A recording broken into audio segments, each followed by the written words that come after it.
Hi, it's Travis White with the Persuasive Communication Tip of the Week. Do tall buildings make you crazy?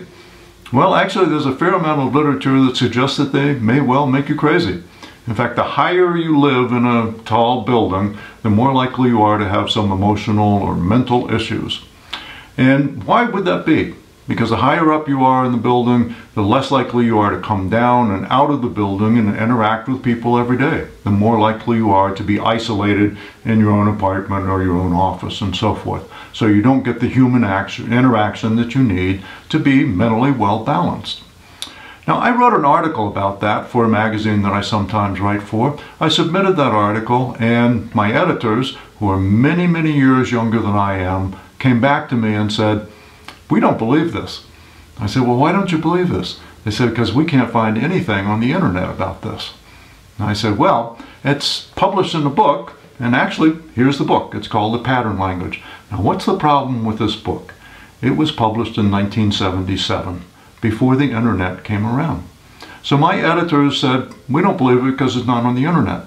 So I copied the relevant pages out of this book. I scanned them, I emailed them to the editors. I said, "Here's the proof. Here's the research that's been done. Here's what the research found. Here's what the results are."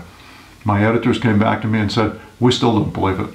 We still don't believe it because it's not on the internet. We Google tall buildings and craziness and we can't find anything, so it can't possibly be true." And they rejected my article because of this. So, what's the moral of this story? Think about your audience. Think about the audience you're communicating with and what they see as the sources of approved information, the sources of information that they can trust, the sources of information that they believe to be correct. I believe that my editors didn't believe that a book that was published in 1977 was really a font of good information, was a source of trusted information or an authority on whatever the topic might be. Now, me being a little bit more old school, I think this is probably a pretty good source. In fact, it's often described as a classic in the design literature. But the point is, think about your audience. What do they believe? It's not what you believe, it's what they believe. What do they believe is a good authority? What do they believe is a good reference source? What do they believe is information that can be respected and trusted?